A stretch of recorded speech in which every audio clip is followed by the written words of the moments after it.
Time now for your weather on the 4s.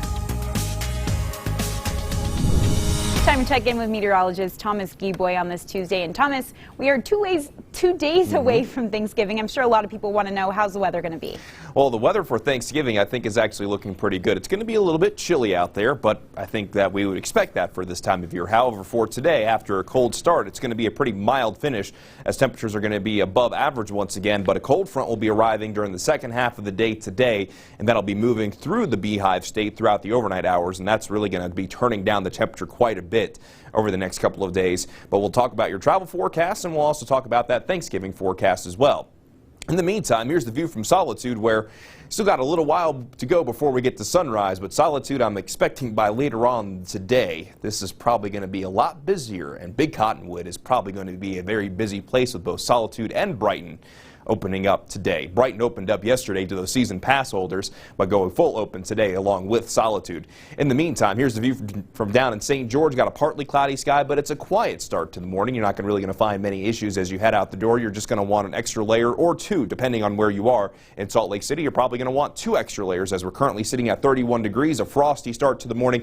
Still going to be chilly through around 8, 9 o'clock this morning, but those temperatures will be warming up rather nicely as we go towards this afternoon, with daytime highs along the Wasatch Front climbing to the lower and middle 50s, and it's also going to come with some hazy skies, moderate air quality from Salt Lake County, Davis County, Weber, and Box Elder counties due to some inversions, and you probably noticed it yesterday as well. But we'll see a daytime high of 54 degrees in Salt Lake City, 56 degrees in Provo, 56 degrees in Delta, 54 degrees in Moab, 64 in St. George, and 57 in Cedar City. For both Cedar City and St. George, your temperature more or less going to be identical compared to what we saw yesterday.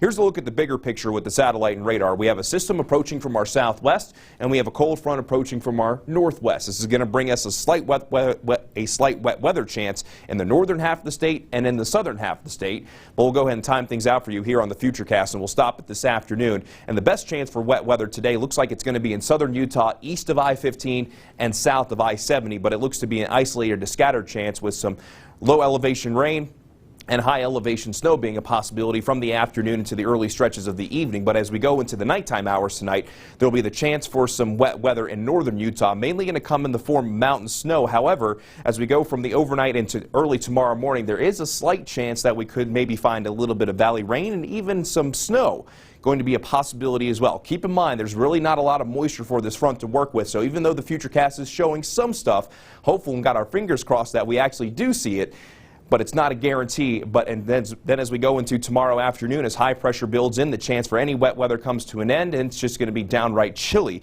for our Wednesday. In Salt Lake City, we're only going to see the high temperature tomorrow of 40 degrees, but if you're going to be, say, traveling to Las Vegas, Denver, Los Angeles, or New York City, looking at pretty good weather across the board there. For St. George, we'll see temperatures in the middle 60s today, middle 50s for Wednesday and Thursday, and we could very well see overnight lows very close to freezing by Thanksgiving morning. But along the Wasatch Front, it's going to be a slight chance in the morning tomorrow. Daytime high today of 54, 40 tomorrow, and on Thanksgiving morning, going to be in the middle 20s before we only warm up to the lower and middle 40s.